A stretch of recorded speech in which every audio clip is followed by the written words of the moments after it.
এখন প্রতিনিয়ত আমরা হুমকির সম্মুখীন হচ্ছি, বিশেষ করে 5ই আগস্টের পরে। তখন বিভাজনের এত সুর যে অমুক খারাপ আমরা ভালো, আপনি ভালো, সেটা খোঁজ করতে গিয়ে দেখা যাচ্ছে যে না, বালু মহলের সাথে বিএনপির লোক জড়িত যদি থাকে, জামাতের লোকও জড়িত আছে, সেটাও গণমাধ্যমে আসছে। গণমাধ্যমে যে আসছে না তারা, সেটাও আসছে, কিন্তু সেটা বেশি ফলাও করে প্রচার হচ্ছে না। সিলেটের পাথর উত্তোলনের সাথে জামাতের নেতার নাম পাওয়া যাচ্ছে, নারী ঘটিত বিভিন্ন ঘটনার সাথে নাম পাওয়া যাচ্ছে, কিন্তু সোশ্যাল মিডিয়ায় বিএনপি করছে, বিএনপি করছে, বিএনপি করছে, কিন্তু বিএনপি তার বিরুদ্ধে কি ব্যবস্থা নিচ্ছে ওটা তো ফলো করে আপনারা বলছেন না।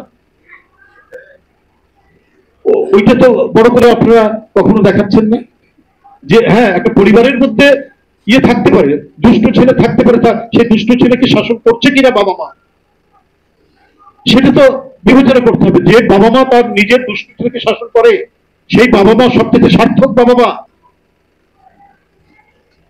তো আপনারা সেইটা না তুলে খুব প্রথমে সরকারের একজন উপদেষ্টা শুরু করলেন, এখন সেই কোরাস এখন যাচ্ছেন একটি রাজনৈতিক দল। আমি গতকালকেও দেখলাম এই চাঁদাবাজি, বালু উত্তোলন, এই সেই, তো এখানে তো আপনাদেরও নাম পাওয়া যাচ্ছে। আর আমরা যে তাদেরকে বহিষ্কার করছি, পদ স্থগিত করছি, তাদেরকে বিভিন্ন শাস্তিমূলক ব্যবস্থা গ্রহণ করছি, সেটা তো বলছেন না। আর সমারসেট মম, বিখ্যাত রাইটার, তার একটি লেখার মধ্যে তো আমরা পড়েছি, সবাই আমাদের পাঠ্য ছিল, পড়েছেন নিশ্চয়ই, আপনারা জানেন যে every family has a black sheep, প্রতি পরিবারেই একটা না একটা ব্ল্যাক শিপ থাকে। তো যদি আমরা রাজনৈতিক দলগুলোকে যদি আমরা একটা পরিবার মনে করি, তো দুই একটা ব্ল্যাক শিপ থাকতে পারে না, কুলাঙ্গার থাকতে পারে না? তো সেই রাজনৈতিক দলটি বা ওই পরিবার যদি কুলাঙ্গারের বিরুদ্ধে ব্যবস্থা নেয়, তাহলে সেই পরিবারটাই তো সবচেয়ে ভদ্র পরিবার, যথার্থ পরিবার। তো সেগুলো আমরা গণমাধ্যমে আমরা দেখি না, আমরা দেখি যে খুব কায়দা করে নানাভাবে একটা বয়ান তৈরি করে বিএনপির বিরুদ্ধে ব্যবহার করা হচ্ছে।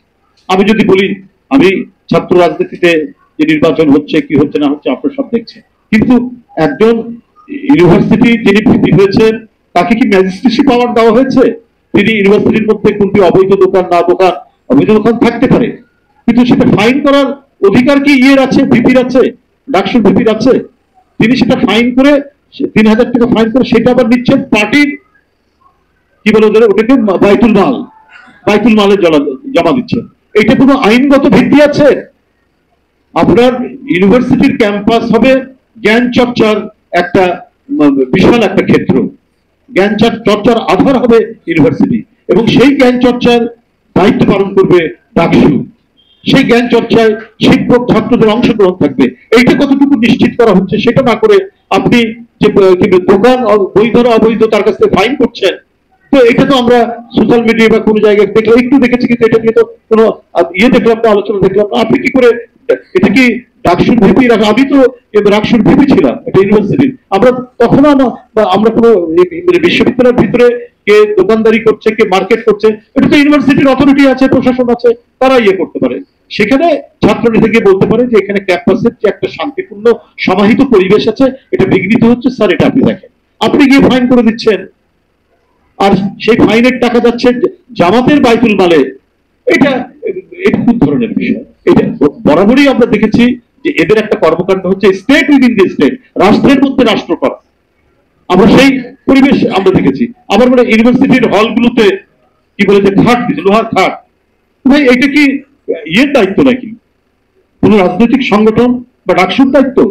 আপনি ছাত্রদের দাবি দেওয়া নিয়ে ভাইস চ্যান্সেলরের সাথে বার্গেনিং করবেন, আন্দোলন করবেন। এখানে কি বলে যে বাসস্থানের সমস্যা আছে, ছাত্রদের থাকার কোনো পর্যাপ্ত মানে ইয়ে নাই, খাট নাই, চুকি নাই, এটার ব্যবস্থা ইয়ে করতে পারে কি না? এটা হচ্ছে পার্টির তরফ থেকে প্রশাসনকে কিছু লোহার খাট 100 না 150 দেওয়া হচ্ছে। এটা তো একটা অদ্ভুত ব্যাপার। এটা তো এই জিনিসটাই হচ্ছে যে স্টেটের যে একটা আইনগত ভিত্তি আছে, রাষ্ট্র যেভাবে গড়ে ওঠে, এটা তো রাষ্ট্রের বিরুদ্ধে একটা কাজ।